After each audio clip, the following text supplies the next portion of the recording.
अस्सलाम दोस्तों, उम्मीद है आप सब लोग खैरियत से होंगे। आज की वीडियो में मैं बात करूंगा global x super dividend ETF के बारे में। ये एक एक्सचेंज ट्रेडेड फंड है जो नैस्डैक में ट्रेड होता है। और ये फंड जो है, इसकी जो अच्छी बात है वो ये है कि ये हर महीने डिविडेंड पे कर रहा है, पहली चीज़। और इसका डिविडेंड परसेंटेज थोड़ा सा मार्केट से ज़्यादा है। ये जो फंड है, ये ईटीएफ है बेसिकली। इसको आप एक म्यूचुअल फंड कह सकते हैं। जिस तरह हम पाकिस्तान में मीज़ान और इस तरह की इंस्ट्रूमेंट्स हमारे पास जो अवेलेबल हैं, हम उनको म्यूचुअल फंड्स कहते हैं। इसी तरह जो नैस्डैक में जो म्यूचुअल फंड ट्रेड होते हैं उनको ईटीएफ कहा जाता है, एक्सचेंज ट्रेडेड फंड कहा जाता है। ये भी एक तरह का स्टॉक होता है। इसकी एक वैल्यू होती है, इसकी ट्रेडिंग होती है, बाइंग सेलिंग होती है। और जो लोग इसको होल्ड करते हैं उन्हें एक मंथली या क्वार्टरली रिटर्न मिलता है। तो इस फंड की कुछ मोटी मोटी इन्फॉर्मेशन ये है कि ये मिराय एसेट ग्लोबल मैनेजमेंट जो है, ये उसकी एक सब्सिडरी है या उसका एक सब फंड है। मिराय एसेट ग्लोबल जो है वो एक $500 बिलियन का साउथ कोरियन इन्वेस्टमेंट फंड है, जो कि दुनिया के जो लार्जेस्ट फंड है उसमें से एक है। उसका अपना पोर्टफोलियो है जो बहुत बड़ा है, वो मैं आपको आगे जाके बताऊंगा। तो ये जो SDIV जो है, सुपर ग्लोबल ETF, इसकी अपनी इंफॉर्मेशन ये है कि इसके पास तकरीबन कोई 780 मिलियन का एसेट अंडर मैनेजमेंट है, पोर्टफोलियो। ये डिफरेंट सिक्योरिटीज़ में all over the world globally invest करता है और उन स्टॉक्स में करता है जो कि थोड़े से हाई यील्डिंग होते हैं। स्ट्रॉन्ग कंपनीज जिनकी यील्ड ज़्यादा होती है तो ये वहाँ से इनकम जनरेट करके अपने शेयर होल्डर्स को देता है। ये फंड 2011 में बना था और उस वक्त तब से ही पब्लिक है और तब से ही ये एक मंथली रिटर्न अपने इन्वेस्टर्स को दे रहे हैं। जैसे मैंने पहले बताया, ये पूरी दुनिया की जो है हाई डिविडेंड यील्ड कंपनीज उसमें इन्वेस्ट करता है। और इनके जो फंड मैनेजर्स हैं वो उन स्टॉक्स को चूज़ करते हैं डिपेंडिंग कि उनकी फाइनेंशियल्स कैसे हैं, उनके कैश फ्लोज कैसे हैं।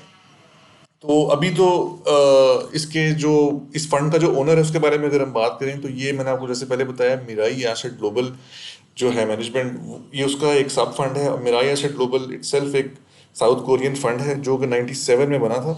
इस वक्त मिराई एसेट के पास तकरीबन $550 अरब के एसेट्स हैं जो कि अंडर मैनेजमेंट है। ये दुनिया के चंद बड़े तरीन फंड्स में से आता है और इसकी ग्लोबल प्रेजेंस है। आप जैसे देख सकते हैं, Australia, Brazil, Canada, mainland China etcetera, यहाँ पे ये इन्वेस्ट करता है सिक्योरिटीज़ में, इक्विटीज़ में, गवर्नमेंट बॉन्ड्स में। ये वेल्थ मैनेजमेंट सॉल्यूशंस देता है, प्राइवेट इक्विटी को चलाता है। ये बहुत बड़ा फंड है। और SDIV इसका एक सब फंड है जो इन्होंने आज से कोई 12-13 साल पहले ये इन्होंने एक और कंपनी से इसको परचेज किया था। अगर हम SDIV की होल्डिंग प्रोफाइल की बात करें तो SDIV के बास्केट में 108 कंपनीज हैं जो ऑल ओवर द वर्ल्ड इन्होंने इक्विटी मार्केट्स के अंदर उनको बाय किया हुआ है। इसका फंड का जो एम है वो बेसिकली पे आउट है। मार्केट का जो रिलेटिव पे आउट है उससे थोड़ा सा ज़्यादा पे आउट ये देता है। मार्केट का जो नैस्डैक का एवरेज जो पे आउट है वो तकरीबन 5 से 6% है, ये अराउंड 10% देता है।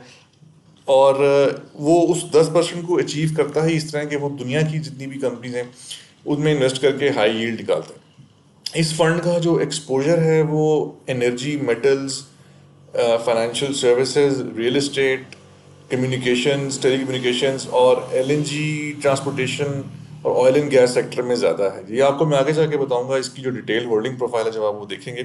ये फंड बेसिकली अपना पैसा इन सेक्टर्स में दुनिया में पूरी में इन्वेस्ट करता है और फिर यहीं से एक यील्ड निकाल के अपने शेयर होल्डर्स को देता है।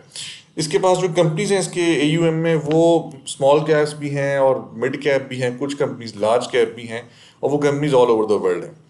अगर हम इसका होल्डिंग प्रोफाइल देखें, ये इसका अगर हम पैटर्न देखें तो ऑलमोस्ट कोई 50 से 60% इसकी इन्वेस्टमेंट जो है वो नॉर्थ अमेरिका और यूरोप में है। उसके अलावा ये इमर्जिंग मार्केट्स में भी काम करता है, China, Hong Kong, south Korea, India और इस तरह बाकी बहुत थोड़ी इसकी investment south America, Latin America, Africa वगैरह में है। लेकिन मेनली ये US और यूरोप में इसकी ज़्यादा इन्वेस्टमेंट्स हैं। और इसमें अगर अगर मैं इसका डिटेल्ड होल्डिंग प्रोफाइल आपको दिखाऊं तो आप इंटरनेट पे जाके इसकी ये ट्रेडिंग व्यू पे सारी इन्फॉर्मेशन ले सकते हैं। इसकी जो कंपनीज इसके पोर्टफोलियो में हैं उनका डेटा सारा और उनकी परसेंटेज वाइज एलोकेशन और एग्जैक्ट कंपनीज जो हैं उनका डेटा भी आपको सारा मिल जाएगा। इसकी जो टॉप 10 होल्डिंग्स हैं उसमें आप देख सकते हैं, उसमें मेटल कंपनीज हैं, उसमें माइनिंग कंपनीज हैं, उसमें एसेट मैनेजर्स हैं, गैस कंपनीज हैं। एबरडीन PLC एक ब्रिटिश गैस कंपनी है, तो ये सारा डेटा इसका जो है ना नेट पे अवेलेबल है। अगर मैं इसको कंपनीज को डिस्कस करना शुरू कर दूंगा तो ये वीडियो बहुत लंबी हो जाएगी, तो आप इसको खुद भी जाके देख सकते हैं। बहरहाल मैंने इसमें से कोई 30-40 कंपनीज को चेक किए, अच्छी कंपनीज हैं, स्ट्रॉन्ग कंपनीज हैं और उनके स्टेबल कैश फ्लोज हैं। तो अगर हम वापस बात करें इस फंड की, तो हम ये देखते हैं कि जो मेन इसका बाइंग पॉइंट है वो है इसकी price. H D I V इस वक्त अपने ऑल टाइम लो पे ट्रेड हो रहा है इस वक्त। ये $22 का एक आपको स्टॉक मिल जाएगा। ये जब ये स्टार्ट हुआ था तो तकरीबन ये $70 का जो एक इसका स्टॉक था। इस वक्त ये बिल्कुल अपने ऑल टाइम लो पे आया हुआ है। इसकी जो मेन वजह ऑल टाइम लो पे आने की है वो ये है कि ये फंड क्योंकि ग्लोबल इक्विटीज को ट्रैक करता है, तो ग्लोबली दुनिया में पिछले कुछ 10 साल में ना आप जनरली चाइना की जो स्टॉक मार्केट है वो वीक हुई है। फिर ये जो मेन इसमें जो डंप आया है वो कोविड 2020 पे आप देख रहे हैं, कोविड के बाद आए। कोविड के बाद से लेकर अब तक ना जो चाइना, हांगकांग और ये जो यूरोपियन जो इक्विटीज़ हैं वो बहुत ज़्यादा रिकवर नहीं हुई, बल्कि वो स्लम्प में ही हैं। नॉर्थ अमेरिका की मार्केट का उल्टा हिसाब है, उन्होंने वो मार्केट पंप हुई है, लेकिन यूरोपियन मार्केट्स और एशियन मार्केट डंप हुई हैं। तो ये क्योंकि फंड ग्लोबल इक्विटीज़ को ट्रैक करते हैं तो ये भी अपने बॉटम पे इस वक्त आया हुआ है, ये भी उनके साथ ही नीचे है। ये जो इसका नीचे आना है ये इटसेल्फ एक एडवांटेज है और ये एक बाइंग अपॉर्चुनिटी है जो मुझे समझ आती है, क्योंकि ये फंड अपने इन्वेस्टर्स को डिविडेंड बहरहाल रूटीनली हर मंथली पे कर रहा है। ये सबसे बड़ा इसका जो है बाइंग पॉइंट है। और इसमें एक ये चीज़ भी है कि आज जब आप इस फंड को बाय करते हैं तो आपके पास एक ग्लोबल एक्सपोजर आ जाता है सारे 108 स्टॉक्स का, और एक बैलेंस्ड आपका पोर्टफोलियो बन जाता है।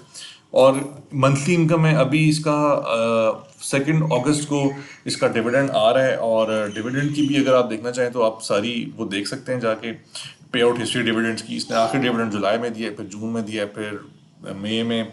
ये 2011 से ये डिविडेंड दे रहा है, मैंने इसकी हिस्ट्री चेक की, और ये भी अगस्त का भी डिविडेंड इसने अनाउंस कर दिया। डिविडेंड की अमाउंट भी अच्छी है, आपको एक अच्छा रिटर्न इस पर मिल सकता है। इस फंड को ज़रूर देखें, ये एक बहुत ही अच्छा फंड मुझे लग रहा है। और मेन मेन चीज़ ये है कि ये प्राइस वाइज ये बहुत अट्रैक्टिव है, तो इसको ज़रूर देखें काइंडली।